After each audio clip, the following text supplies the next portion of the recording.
আসসালামু আলাইকুম। চলে আসলাম নতুন আরেকটি ভিডিওতে।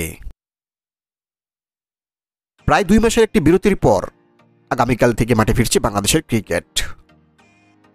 গত ফেব্রুয়ারিতে ওয়ানডে ফরম্যাটের আইসিসি চ্যাম্পিয়ন্স ট্রফির পর এবার টেস্ট সিরিজ দিয়ে মাঠে নামছে নাজমুল শান্তর দল। ২ ম্যাচের টেস্ট সিরিজ খেলতে ইতিমধ্যে বাংলাদেশে পৌঁছে গেছে জিম্বাবুয়ে দল। সিরিজের প্রথম টেস্ট ম্যাচটি শুরু হবে আগামীকাল ২০শে এপ্রিল সিলেটের মাঠে।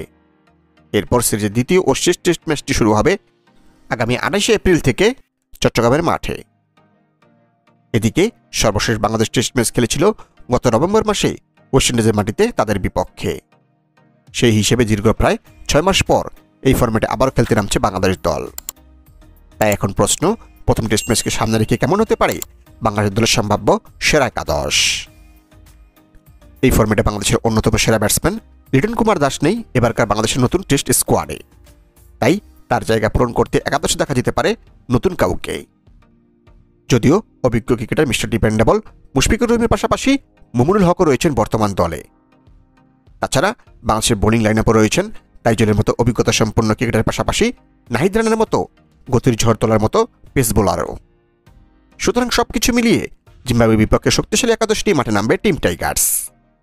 তো চলুন আমাদের ভাবনাই দেখি নেই জিম্বাবুয়ের বিপক্ষে প্রথম টেস্ট ম্যাচকে সামনে রেখে কেমন হতে পারে বাংলাদেশ দলের সম্ভাব্য নতুন একাদশ। প্রথম টেস্টে জিম্বাবুয়ের বিপক্ষে বাংলাদেশ দলের সম্ভাব্য নতুন একাদশ। Number 1 Zakir Hasan, opening batsman. Number 2 Mahmudul Hasan Joy, opening batsman. Number 3 Najmul Hasan Shanto, one round batsman and captain. Number 4 Mominul Haque, middle order batsman. Number 5 Mushfiqur Rahim, middle order batsman.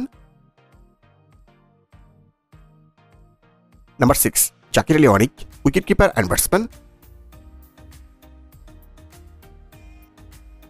Number 7 Mehidy Hasan Miraz, batting allrounder.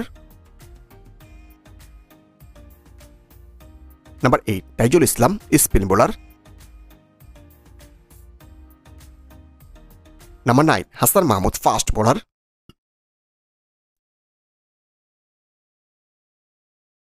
Number 10 Tanzim Hasan Sakib, fast bowler. Number 11 Nahid Rana, fast bowler.